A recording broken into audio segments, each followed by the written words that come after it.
Boa noite, pessoal. Sejam muito bem-vindos à nossa primeira reunião clínica de 2022. 2021 foi um ano muito bom, fizemos mais do que uma por mês. Fizemos um total de 15 ou 16 reuniões clínicas que estão disponíveis lá no YouTube, né? Depois eu vou deixar aqui o caminho no bate-papo, deixar o caminho aqui para quem quiser ver as reuniões clínicas do ano passado, que foram bem interessantes. Também, no bate-papo, quem tiver alguma sugestão de reunião clínica para o ano de 2022, que nós estamos montando a grade agora, também pode indicar, tá bom? Mas hoje nós temos um tema super interessante para terapia intensiva pediátrica, que é o estado de mal epilético. Quem vai nos brindar com uma palestra hoje é a doutora Karen Baldin, que é neuropediatra. E o nosso formato de reunião é sempre aquela mesma. Nós começamos agora, depois de 30 minutos ou 40 minutos de apresentação, nós temos um tempo aí para sugestões, conversas, bate-papo, de uma maneira bastante informal, tá? Então, nós vamos já começar a palavra aí com a doutora Karen. Muito obrigado por ter aceito o convite. Boa noite a todos, eu que agradeço o convite, espero que vocês gostem, é um assunto que eu gosto bastante de falar. Então, deixa eu ver. Estou tentando mudar aqui, não tá indo. Agora. Eu atendo aqui na cidade de Santos, me formei médica por Teresópolis, fiz residência de pediatria no Hospital Infantil Menino Jesus, fiz residência de neurologia infantil na Unicamp, fiz o fellow de eletroencefalografia e neuroimagem também pela Unicamp, tenho o título de especialidade da pediatria e da neurofisiologia clínica, pós-graduação de psiquiatria, e aqui eu estou à frente da clínica Neurodesenvolver e faço as visitas de neuropediatria na UTI do Guilherme Alves. Então, estado de mal epilético. Vamos falar da definição, que é um conceito amplo. Então, eu quero que vocês saibam que esse conceito é antigo. A gente tem uma nova definição, que é o conceito operacional. Então, o conceito amplo, o que é um estado de mal epilético? É uma crise epilética que é suficientemente prolongada ou que se repete em intervalos suficientemente curtos, sem que haja recuperação da consciência. Então, aquele paciente que entrou na emergência, aí convulsionou, parou, aí tá bem, tá conversando, convulsionou de novo, aí tá bem, tá conversando, aí convulsionou de novo, ele recupera a consciência. Só que essa reentrância de crises já está nos dizendo que daqui a pouco ele não vai mais recobrar a consciência, mesmo que a crise clínica pare, ele vai ficar torporoso, e se ele está torporoso, a gente não considera que a consciência voltou, e isso é um estado de mal. Então, essa questão de não recobrar a consciência é antiga, tá? E a questão também da duração superior a 30 minutos, então uma crise tônico-clônica bilateral que está com duração de 30 minutos, aí agora é um estado de mal. Não, a gente não tem que esperar isso, essa definição do conceito amplo, ela é antiga. Então, qual que é o conceito operacional, que é da ILAI, a nossa Liga de Epilepsia Internacional? Ela fala assim, que é uma condição resultante da falência de mecanismos responsáveis pelo término da crise ou dos mecanismos de iniciação, que ocasionam uma crise anormalmente prolongada. E aí eu coloco aí como T1, eu vou explicar isso mais para frente. E também o que é ainda dentro do conceito. O estado de mal. Podem ocorrer consequências em longo prazo se acontecer de forma prolongada, que é o tempo 2, incluindo dano ou morte neuronal e alterações das redes neuronais conforme o tipo e duração. Então, o estado de mal é aquela crise que o cérebro está tendo falência para terminar o que iniciou aquela crise. E está vendo que ele não fala se retoma a consciência ou não. E esse tipo de crise epilética prolongada são crises que podem ocorrer consequências a longo prazo para aquele indivíduo. Aqui na imagem eu coloco um traçado bem típico do eletroencefalograma, que é um traçado de ausência infantil. que também pode dar estado de mal epilético, como a gente vai ver. Então, o estado de mal epilético é apenas um sintoma de algo a ser identificado. O paciente entrou e ele está reentrando crises, o que está acontecendo? Qual que é o raciocínio clínico que a gente tem que fazer, né? Então, a gente pensa, vamos determinar a causa. Claramente, a gente primeiro tem que tomar as medidas, né, do que a gente vai fazer para depois estar determinando a causa. E eu vou colocar isso também no fluxograma para a gente fazer o raciocínio juntos. Então, determinando a causa. É uma crise febril? O paciente já é epilético? Tem adesão ao tratamento? Como é que está esse tratamento? É o primeiro episódio de crise? Tem lesão na neuroimagem? Tem infecção em andamento? É intoxicação? Tem distúrbio hidroeletrolítico ou ácido básico? Então, tendo mais ou menos isso em mente, algum resultado a gente vai ter no decorrer desse episódio que a gente vai estar enfrentando. A classificação semiológica do estado de mal epilético. Então, o estado de mal epilético, nem sempre ele é convulsivo motor. Ele pode ser um estado de mal epilético não convulsivo, sem os sintomas motores. Então, quando ela tem sintomas motores, a gente pode classificar ela em convulsivo, em início focal, início indeterminado, mioclônico, focal motor, tônico e hipercinético. Vou falar brevemente disso.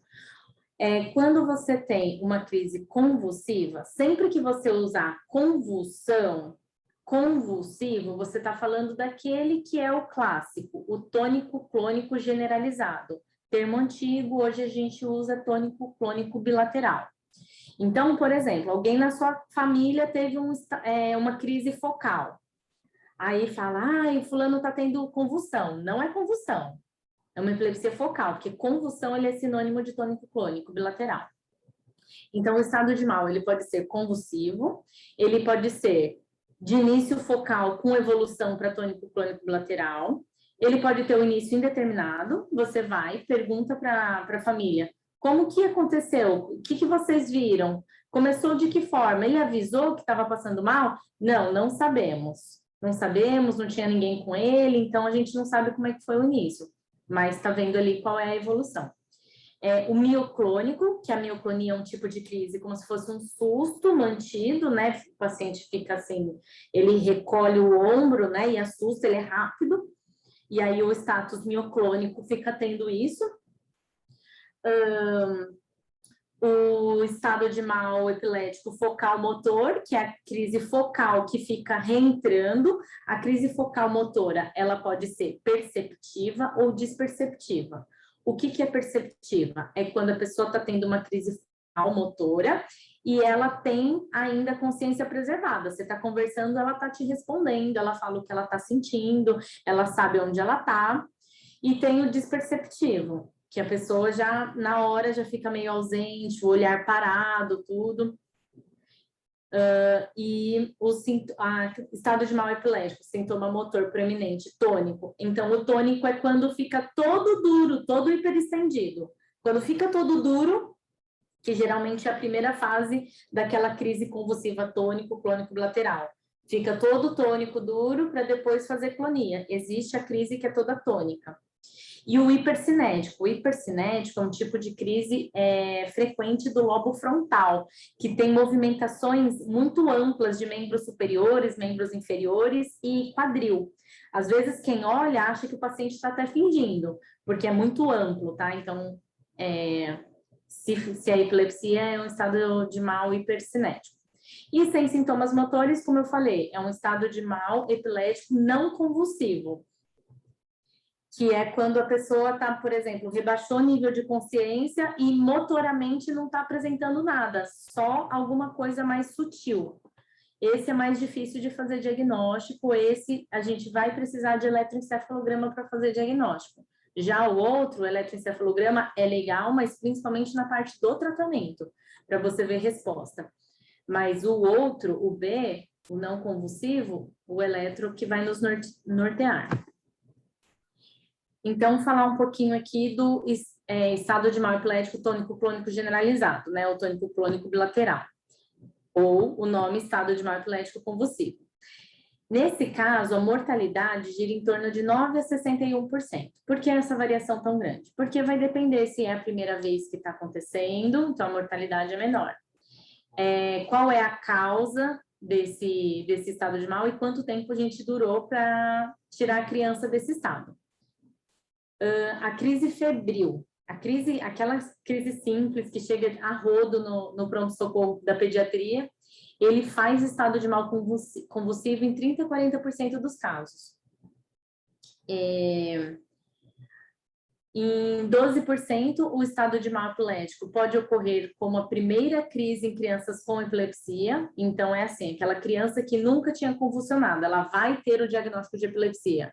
Ela ainda não tem, é uma surpresa para todo mundo. E aí, muitas delas abrem já como um estado de mal.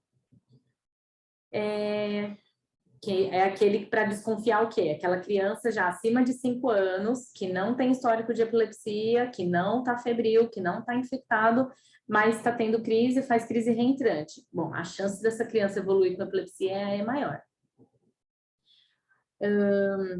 40% dos casos ocorrem em crianças menores de 2 anos, então muito associado à crise febril, principalmente de causa viral. E 60% não apresentam antecedentes neurológicos, não são crianças neuropatas, não são crianças que já têm epilepsia. Então, realmente, de novo, fica em torno ali da crise febril, o estado de mal na pediatria. A principal causa do estado de mal epilético é a má aderência ao tratamento em pacientes com epilepsia pré-existente. Então, se aquela criança que chega já é uma criança com paralisia cerebral, que tem epilepsia, e ela está reentrando crises, primeira coisa é má aderência. Assim como perda da eficácia do tratamento por outros motivos, como a criança cresceu e aí precisa fazer um ajuste pelo peso, né, reajuste da dose, ou está tendo alguma interação e uma medicação está sendo mal absorvida em detrimento da outra. Em pacientes sem histórico de epilepsia, a gente já falou, infecção, intoxicações, medicações em uso, traumas, doenças sistêmicas, mas principalmente a crise febril. De exame físico, a gente precisa ter uma pressão, a frequência cardíaca, saturação, temperatura, a glicemia. A gente pode estar olhando alterações cutâneas, porque tem alguns estigmas de doenças neurológicas ou de doenças sistêmicas que nos dão dicas do que está acontecendo. No caso, quando é uma criança assim, previamente rígida, ou que os pais não sabem o que tem, a gente consegue dar uma desconfiada do que pode estar acontecendo. E hipos, nistagmo, clonias e desvio ocular podem ser sinais de estado de mal epilético não convulsivo. O que é hipos? É a pupila que fica abrindo e fechando. Você joga a luz, ela contrai e dilata, contrai e dilata. Pode ser um sinal sutil daquele estado de mal epilético não convulsivo. Assim como tem uma criança rebaixada e ela está fazendo um nistagmo, pode ser um estado de mal epilético não convulsivo. Ou ela está tendo clonias na mãozinha, no pezinho, no bracinho, focal. Estado de mal epilético não convulsivo sempre é uma hipótese. Desvio do olhar. Aqui eu coloquei alguns exemplos de estigmas de doenças neurológicas, né? As duas primeiras imagens são da esclerose tuberosa. Então, a esclerose tuberosa é uma doença neurocutânea, mas que vão ter esses mesmos túbulos que aparecem na pele, vão aparecer no cérebro também e causar epilepsia. Aqui é a síndrome de Sturge-Weber, que tem essa malformação vascular, e essa mesma malformação vascular também está no cérebro. Não são todos os casos de Sturge-Weber, né, que tem o acometimento cerebral, mas a maioria tem. Aqui embaixo, Clipotrenone, que também é uma doença neurocutânea que vai fazer lesão cerebral. Aqui a neurofibromatose, que já é mais difícil ter epilepsia. Neurofibromatose hoje é mais relacionada à deficiência intelectual e autismo, mas como ela pode propiciar a formação de tumores, ela também pode ser uma causa de epilepsia. E aqui, se você olhar bem, esse neném tem uma simetria do rosto. a gente vê que do lado esquerdo, o frontalzinho dele é menor e a direita é maior. Então, ele tem uma assimetria entre os hemicorpos, né? Então, do lado direito é maior, ele tem uma hemimegalencefalia. Então, essa simetria aqui do rosto e tal, a gente já sabe que esse cérebro aqui, ele é maior e ele é todo mal formado e da epilepsia refratária. Qual é a fisiopatologia do estado de mal epilético? Então, a pessoa, o indivíduo entra naquele padrão de crise que o neurônio está hiperexcitado. E aí, essa hiperexcitabilidade começa a ser tóxico para a célula, né, mediada por receptores de glutamato, AMPA e NMDA. E aí vai provocando um influxo neuronal de cálcio, disfunção do sistema energético mitocondrial, ativação intracelular de enzimas como lipases, proteases, endonucleases, óxido nítrico, sintetase, produção de radicais livres, liberação de ácidos graxos. E aí esses neurônios, eles vão sendo lesados, eles vão rompendo, né, na verdade. E também eles vão retroalimentando o sistema, porque os receptores dele de conseguir captar uma medicação que você faça, uma fenitoína endovenosa, um fenobarbital endovenoso, se você demora, esse processo tóxico que está acontecendo faz uma down regulation dos receptores para as medicações. Então, quanto mais você demora para intervir no estado de mal, menor é a chance do seu medicamento funcionar. Por isso que aquela história do conceito amplo, que não tem 30 minutos de crise, então não é estado de mal, então se você esperar 30 minutos para você intervir, a chance de sucesso com a sua medicação é muito baixa. E aí ele já entra naquele T2, que é o tempo de lesão.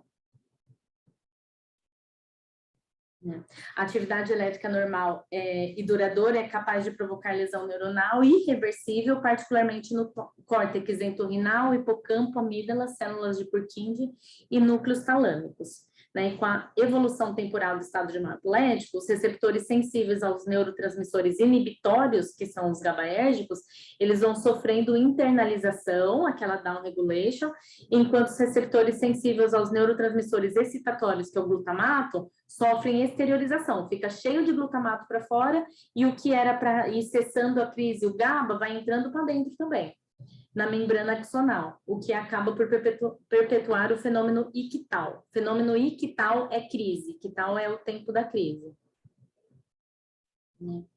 O eletroencefalograma serve para o quê nesse caso? Auxiliar na investigação das causas de rebaixamento do nível de consciência e auxiliar na avaliação da resposta terapêutica, não para você fazer o diagnóstico do estado de mal convulsivo, que tem quadro motor, esse daí é um diagnóstico clínico. Para diagnóstico de estado de mal não convulsivo, que são as causas de rebaixamento, e para você ver a resposta terapêutica. Então, aqui tem um eletroencefalograma que eu vou falar para vocês a base de interpretação. A gente tem bastante preconceito, né, que é muito difícil, mas não é tão difícil, não. Então, aqui do lado, tem as letrinhas e tem números. A letrinha é a região do cérebro. Então, F, C, P, O, frontal, central, parietal, T, temporal, O, occipital. O que é ímpar está do lado esquerdo. O que é par está do lado direito. Então, quer dizer que aqui nessa tela, a gente está dividido no meio. Já tem até as cores para separar. O que está vermelho, está para cima, é o hemisfério esquerdo. E o que está para baixo é o hemisfério direito. Então, essa atividade ela tem que ser simétrica. Vamos olhar essa página aí. Essa página ela está simétrica. O que está acontecendo em cima está acontecendo embaixo. Essa ondinha mais proeminente que a gente está vendo, ela é proeminente nas regiões posteriores, né? Principalmente, olha lá, no P3O1, ela é o ritmo alfa da vigília. Ela gira em torno de 8 a 12 ondas por segundo. Entre essa linha e essa, rodou 1 segundo. Então, aqui tem 1, 2, 3, 4, 5, 6, 7, 8. Tem um alfa de 8. Tá bom, esse cara aqui tá muito bom. Nada de assimetria entre os hemisférios, tá tudo bem. Então, olha a comparação com esse. Esse daqui, não tô vendo esse ritmo alfa de Aqui eu coloquei uma página em CZ que é central, tá? É uma outra referência que a gente também olha. Não estou vendo alfa. O que está acontecendo no hemisfério esquerdo está acontecendo no hemisfério direito. Então, é algo generalizado. As ondas são pontiagudas. Então, isso é uma atividade de epilepsia, epileptiforme e generalizada. Olha aqui também o que está acontecendo. Não tem o ritmo alfa da vigília, não tem diferença de regiões anteriores, regiões posteriores, só tem um ritmo aí, agudizado, generalizado também, e esse é um ritmo de coma, que inclusive tem a cada intervalo de 1 segundo, entre um para outro tem basicamente 1 segundo, tem uma pausa cerebral, né? Então, isso aqui é um dano grave, isso é um estado de mal também. Só não sei se convulsivo ou não convulsivo. Esse tipo de atividade é muito comum no não convulsivo. A pessoa simplesmente está lá. Sabe aquele paciente que você estuba e era para ele acordar e ele não acorda? Então, roda um eletro dele e vamos ver o que está acontecendo. Porque às vezes o cara está em estado de mal e a gente não sabia. Geralmente vem esse tipo de atividade aí. E a gente tem que tratar. Olha esse também, esse eletro. Né, o que está acontecendo do lado esquerdo está acontecendo do lado direito, mas eu não vejo atividade de vigília, muitas ondas agudas, muito artefato, ou seja, provavelmente é uma crise motora, porque está interferindo nos eletrodos, né, essas atividades rapidinhas, assim, isso também é um traçado de estado de mal epilético. Certo. Agora eu vou falar dos tempos para a gente agir. Então, aquele T1 é a nossa dimensão operacional 1. Quando uma crise provavelmente será prolongada, levando a atividade ictal contínua. Então, para a crise tônico-clônica bilateral, começou a ter crise. Em 5 minutos, não passou, você tem que agir dentro do que é proposto para o T1. Então, tem aquela coisa, né? O pessoal, meus pacientes me perguntam, doutora, mas tá bom, meu filho é epilético, toma remédio, toda crise eu tenho que levar para pronto-socorro? Não, mãe, você não tem que levar toda crise para o pronto-socorro. Só se ela durar mais de, eu oriento assim, quanto tempo demora para você chegar no pronto-socorro? Ah, demora 15 minutos. Então, se essa crise começar a ser mais prolongada do que você espera, mas começou a durar mais de 3 minutos, pega essa criança e já vai, se você puder colocar no seu próprio carro, ou chame o SAMU. Por quê? Porque se ela chegar em 5 minutos, a chance de dela não ser reentrante ou de ela acabar, vai reduzindo com o tempo, né? Então, não tem aquela de 30 minutos para a gente agir ou chamar de estado de mal. Se a pessoa está tendo uma crise focal disperceptiva, por que é disperceptiva? Porque aquela que é perceptiva, ele está mandando a consciência, ele responde. Se você perguntar, aonde você está? Qual o seu nome? Que cor é essa? Ele responde. Essa crise é menos lesiva do que a crise focal disperceptiva. E a crise focal disperceptiva, por si, já é menos lesiva do que a crise tônico-clônica bilateral. Então, essa crise focal disperceptiva, que ele está meio ausente, meio aéreo, assim, não tá falando nada com nada, são 10 minutos para você agir, começar já a fazer o tratamento dessa condição. Já se for uma crise de ausência infantil, cuidado que tem muita gente que chama a crise de ausência a crise focal de olhar parado, são crises diferentes. Crise de ausência é crise de ausência infantil, né? Não é de acontecer no adulto, né? A crise de ausência, até 10, 15 minutos, para ela, de fato, a gente considerar que ela vai entrar para um estado de mal, né? Então, a que mais a gente tem que correr aqui é a tônico-clônica bilateral. E, então, esse tempo é o tempo no qual o tratamento deve ser iniciado. Tônico-clônica bilateral, 5 minutos, crise focal disperceptiva, 10 minutos, crise de ausência, 10, 15 minutos. Gente, na vida eu vi 2 estados de mal por crise de ausência e a gente só fez o diagnóstico porque tinha o eletro, porque é muito difícil fazer esse diagnóstico. O T2, o tempo 2, dimensão operacional 2, quando uma crise pode causar consequências de longo prazo, incluindo lesão ou morte neuronal, certo? Esse tempo 2 é o quê? Quando a crise tônico-clônica bilateral já dura 30 minutos, ou quando a crise focal disperceptiva já passou por 60 minutos, e a crise de ausência a gente não sabe quando que ela começa a fazer lesão, então não sabemos. Mas aqui começa a fazer lesão para tônico-clônica é 30 minutos. Então lembra daquele conceito amplo? Ah, estado de mal quando dura 30 minutos. Não, porque 30 minutos você já está no tempo 2, já está fazendo lesão. E aí também a chance de responder aos seus primeiros medicamentos vai ser reduzida. Então, aí esse tempo 2, ela quer dizer o quê? Quão agressivo você deve ser no seu tratamento para evitar as consequências a longo prazo. Então, não quer dizer, mãe, olha só, agora, a partir de agora, 30 minutos já vai ter lesão. Não, é você que tem que tomar as decisões clínicas para que aquela criança não tenha lesão. Então, aqui um quadrinho com tudo, né? A tônico-clônica, 5 minutos no T1, tempo operacional 1, e para início de lesão e você ser mais agressivo, 30 minutos. A focal disperceptiva, para você começar a agir com os benzodiazepínicos, 10 minutos, para você impedir lesão, mais de 60 minutos. E a ausência, 10, 15 minutos e desconhecido ali. E lembrando aqui, lembra da definição de estado de mal convulsivo e o estado de mal não convulsivo. O tônico clônico é um estado de mal convulsivo, já o focal disperceptivo e a ausência, eles não são convulsivos. Porque o convulsivo é tônico clônico bilateral.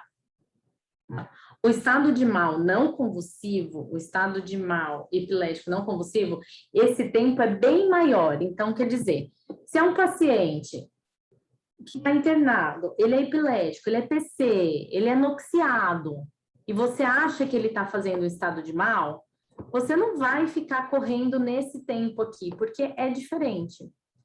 Inclusive, a questão da lesão não ocorre nesse tempo aqui.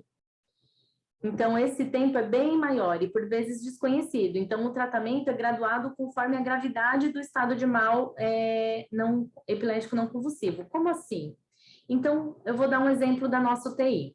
Eu tenho lá uma criança que ela é um encefalopata, noxiado, microcefalia, epilepsia super refratária. E, às vezes, ele fica reentrando crises. Eu olho e falo, ele está em estado de mal. Mas aí eu não vou seguir a conduta que a gente vai aprender aqui hoje. Por quê? Porque já a base dele já é muito ruim, ele já não tem muito prognóstico.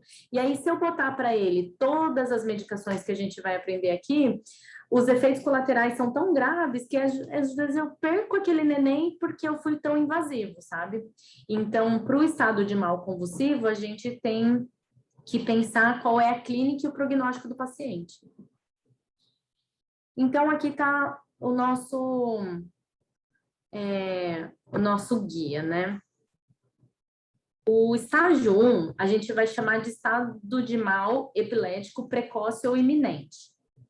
É a hora que ele chegou e já durou 5 minutos de tônico clônico bilateral. O estágio 2, a gente vai chamar de estado de mal epilético estabelecido. É aquele outro tempo lá, o T2, tempo operacional. O estado de mal refratário já é quando você já entrou para 120 minutos e você ainda não conseguiu cessar essas crises.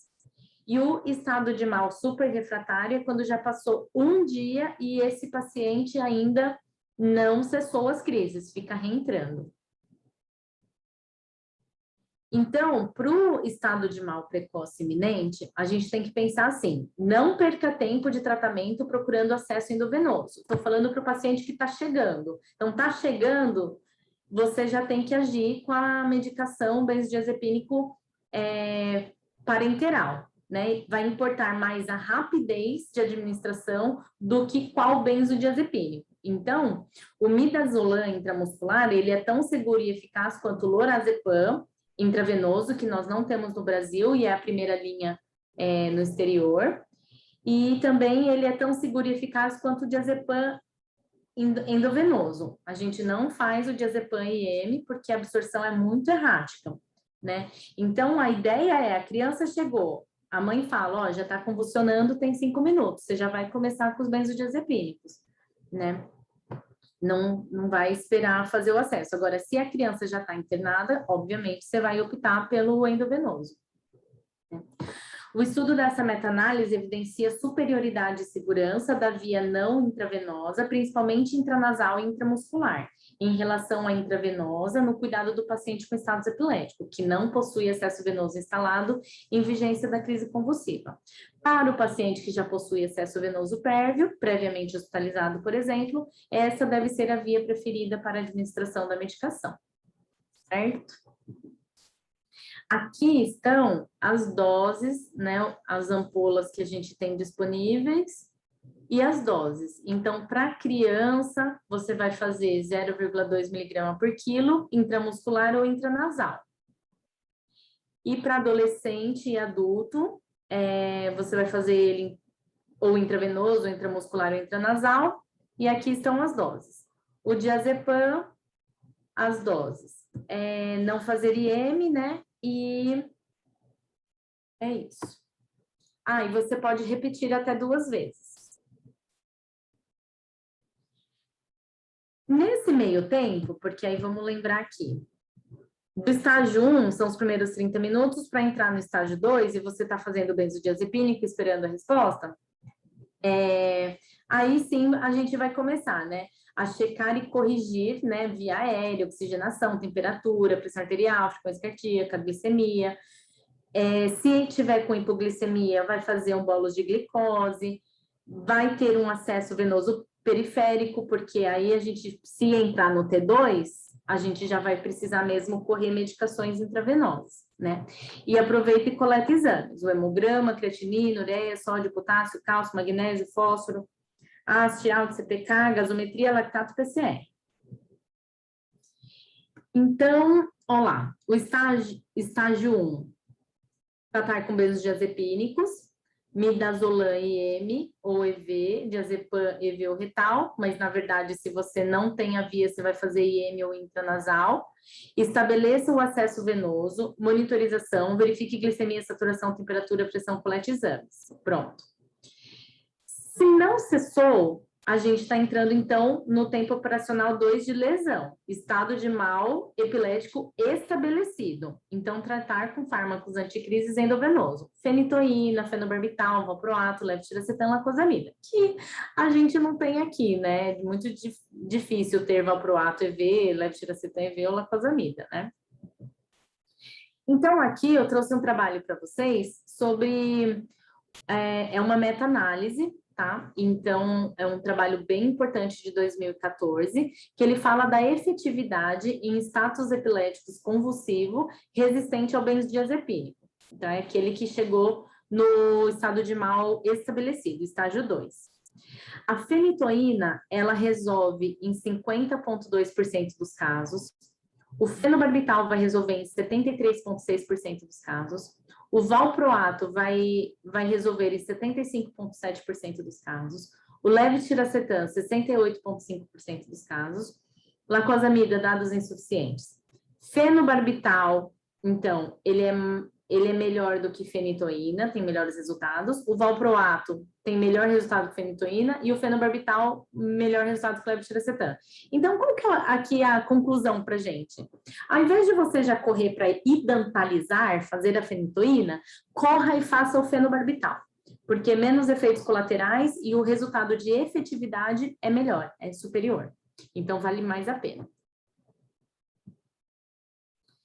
As doses eu deixei aqui para vocês também, bater uma foto, um print, né?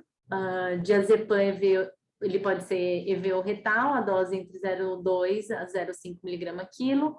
O lorazepam a gente não tem. O midazolam intramuscular ou intranasal, 0,2 a 0,5 miligrama quilo. A fenitoína endovenosa, 20 miligrama quilo dose. O fenobarbital, 20 miligrama quilo dose. O levetiracetam, 25 a 50 miligrama quilo dose, o valproato de sódio endovenoso, que é o Depacon, 30 miligrama quilo dose. Só uma curiosidade para vocês. Vamos supor que você tem um paciente, criança, gastrostomizado, ou que ele está com sonda nasointeral, você pode fazer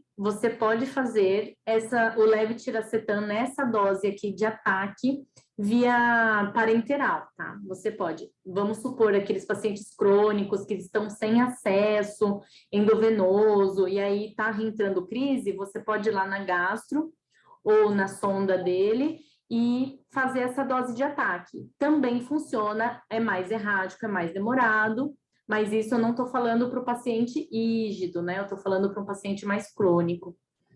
A gente costumava fazer isso lá na UTI da Unicamp. Agora eu vou falar do estágio 3, estado de mal refratário. Nesse caso aqui, quando já está durando mais de 120 minutos, você não conseguiu tirar o seu paciente daqui.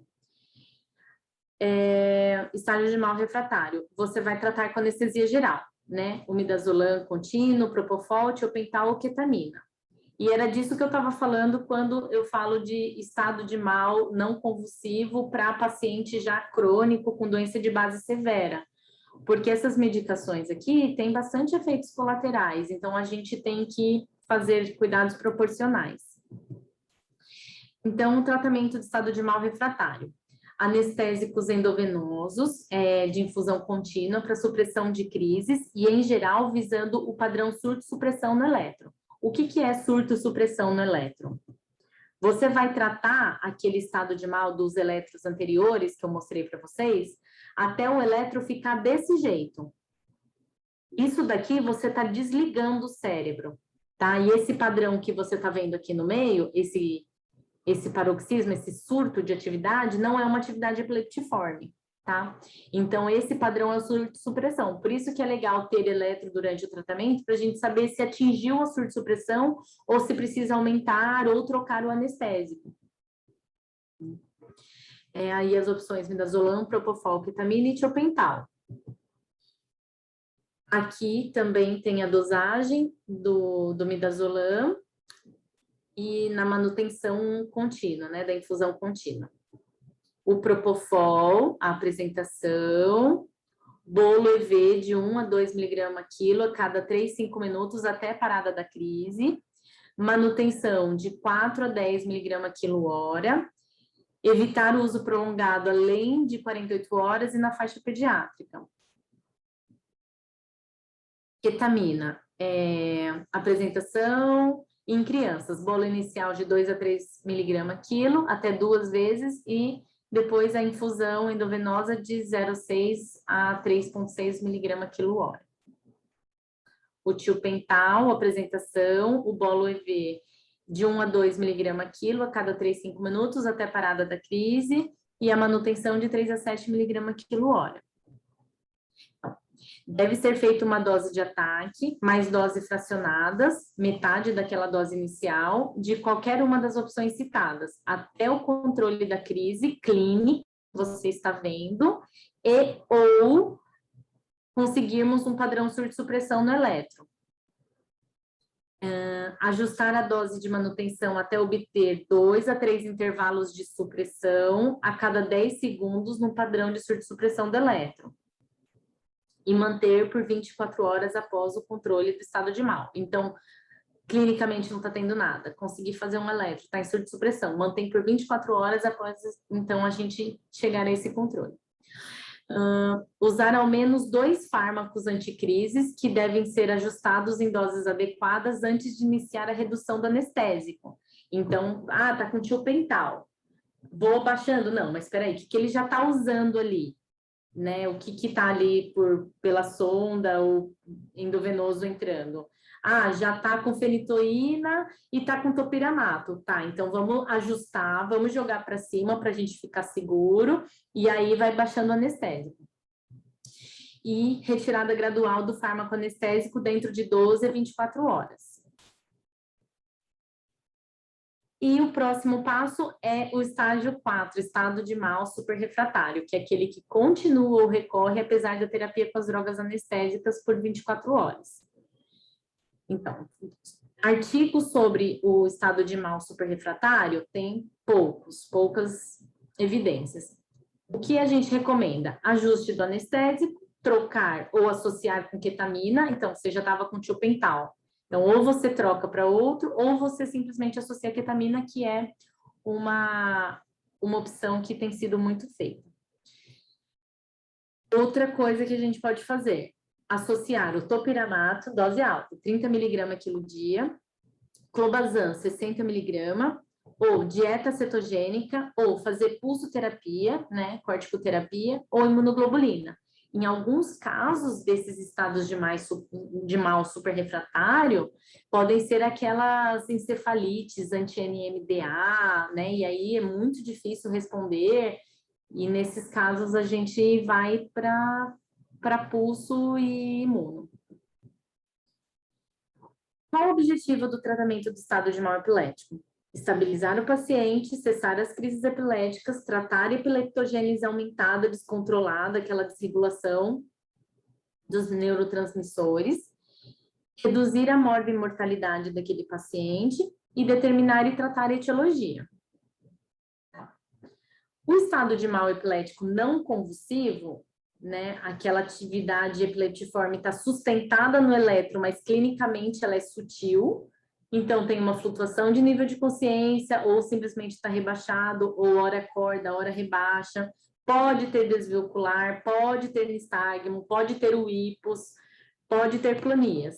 Então, o tratamento agressivo não melhora o prognóstico dessa condição e aumenta os riscos. O uso de medicações intravenosas, sequenciais, ajuste de doses, definição da causa, é o que a gente orienta, e o investimento proporcional à gravidade de chance de recuperação. Solicitar o eletroencefalograma sempre que possível, se puder ser contínuo, né? Então, em alguns serviços, você consegue pedir para deixar um eletro rodando lá por 24, 48 horas, e aí vai avaliar essa atividade elétrica enquanto está reduzindo as doses dos anestésicos para ver se aquela condição não reentra, né? Avaliar se está em surto-supressão durante o tratamento e fazer o diagnóstico do estado de mal não convulsivo, que clinicamente é muito difícil.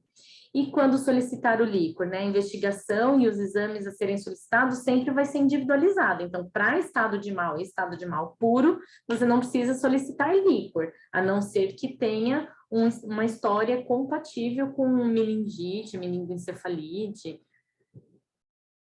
O estado de mal epilético corresponde a uma emergência médica, no qual a mortalidade e a morbidade neurológica estão intimamente relacionadas à precocidade e eficácia do tratamento. Aquele T1, como que a gente vai agir, né? E como e quando. Assim, é fundamental que, além da crise em si, as repercussões e complicações sistêmicas decorrentes do estado de mal epilético sejam precocemente identificadas e controladas. Então, aqui, só para finalizar, eu deixei uma imagem. Tem aqui um rapaz, né, sonolento, tá ali nebulizando e não acorda, não acorda. E aí, você vai fazer um eletro dele, olha lá que belezinha, um estado de mal, ele não vai acordar. E quando ele acordar, se ele acordar, a sequela vai ser braba, né? Então, é isso. Obrigado, Karen, pela brilhante palestra. Foi muito boa, realmente. Eu acho que todo mundo aproveitou. E agora nós temos 15 minutos para alguma discussão aí, né? Tem alguém que queira fazer a primeira pergunta? Senão eu mesmo vou fazer como sempre. Ô, Colete. Fala, ó, o Gustavo quer fazer a primeira pergunta. Vai lá, Gustavo. Eu levantei a mãozinha aí. É o seguinte, na realidade não é nem tanto uma pergunta, não serve como uma pergunta também, mas primeiramente agradecer a Karen aí pela palestra e parabenizar, porque realmente foi uma excelente palestra. Num congresso que eu fui lá nos Estados Unidos, eles colocaram essa questão do stato epiléptico, eles iniciam o tratamento já lá, primeiramente, com Keppra, e eles já, quando a criança ingressa no pronto-socorro do hospital, eles já meio que deixa de, vamos dizer assim, stand-by a questão da dieta cetogênica, não como um tratamento agudo, mas como um complemento ao tratamento medicamentoso. Aí eu queria saber da Karen, ela até citou aí da dieta cetogênica, se ela tem alguma experiência, alguma coisa nesse sentido. Ah, então, assim, se a criança chegar da rua e vai fazer levetiracetam, ela não tem acesso. Então, ainda assim, lá é o lorazepam. Se esse acesso foi rápido, foi fácil, enfim, levetiracetam mesmo é uma excelente droga de amplo espectro, reduzido a chance de efeitos colaterais, então é excelente mesmo. Em relação à dieta cetogênica, tenho experiência com dieta cetogênica, faço no meu ambulatório para crianças com epilepsia refratária. O que acontece? A dieta cetogênica hoje está até famosa por conta de dieta, né? Dieta modificada Atkins, dieta Atkins, enfim. Você muda a proporção da sua dieta, que não mais vai ser baseada em carboidrato, mais carboidrato, proteína e só um pouquinho de lipídios, né? Lembra daquela cadeia, aquela pirâmide alimentar, né? Lipídios, proteínas e carboidrato é a nossa base. Você vai trocar aquilo. A sua base vai ser lipídios. E aí, o resto que sobrar, na verdade, a gente pensa assim, mais num círculo. E aí, mais da metade vai ser lipídios e o que sobrar vai ser dividido entre proteína e carboidrato. Bem pouquinho carboidrato. Porque a ideia é, quando você faz cetose, esses corpos cetônicos, eles são antiepiléticos. E essa história vem desde lá da Bíblia, quando pedia para fazer jejum, né? Tinham corpos que caíam endemoniados, e aí Jesus pedia para fazer jejum, e dali de 3 dias de jejum, a pessoa ficava boa da crise, porque ela entrou em jejum, começou a fazer quebra de lipídios, produziu corpos cetônicos e agiu como antiepilético. Então, a dieta cetogênica é excelente, excelente. O problema é que ela é muito pouco palatável para paciente que come via oral. Já para paciente que é gastrostomizado, ela ainda assim é uma excelente opção mesmo, aí ela é bem melhor. E ela tem uma eficácia que gira em torno de 60% a 80% dos casos de epilepsia refratária. E ela pode ser em associação ou ela pode ser isolada. Em questões assim de paciente internado, a gente precisa chamar a equipe do hospital e ver se consegue. A base do leite, o leite se chama ketocal. Então, aí você precisa fazer toda uma mobilização e a criança, para mudar esse metabolismo, entrar em cetose, tudo vai demorar aí uns dias. Então, não é algo tão rápido de você ter resultado também. Obrigado, Karen. Isso aí. Excelente. Cara, eu queria fazer uma pergunta. Se existe espaço para, na epilepsia superrefratária, para plasmaférese e inibidores de interleucina, como a anakinra, por exemplo. Esse segundo fármaco, realmente nem ouço falar. Agora, a plasmaférese, o problema dela na pediatria é o peso, né? Porque tem um peso mínimo. E daí acaba que os casos que seriam, sim, aplicados com a mesma indicação da imunoglobulina, você pode fazer a plasmaférese. Porque se você está pensando numa causa de etiologia autoimune, vai cair super bem. Só que por conta que a plasmaférese tem uma contraindicação de peso, eu não lembro se tem que ser acima de 25 quilos, uma coisa assim. Aí muitos dos nossos pacientes já não entram, então a gente opta ainda pela imunoglobulina. Perfeito. Mais alguém tem alguma pergunta para a doutora Karen? Ninguém levantou a mãozinha. Muito bom. Gente, eu vou então encerrando hoje a nossa reunião clínica. Foi excelente a apresentação da doutora Karen. Agradeço novamente pela disposição, tá? Espero que volte futuramente numa próxima reunião aí. Quer dar a última palavra? Não, só agradecer. Espero que tenha ajudado todo mundo. E é isso aí. Vamos até a próxima. Tá bom, gente. Tem um pessoal no chat Muito bom. parabenizando, tá bom? Obrigada, boa noite. Boa noite. Até a Boa próxima. noite. Tchau, tchau. Tchau.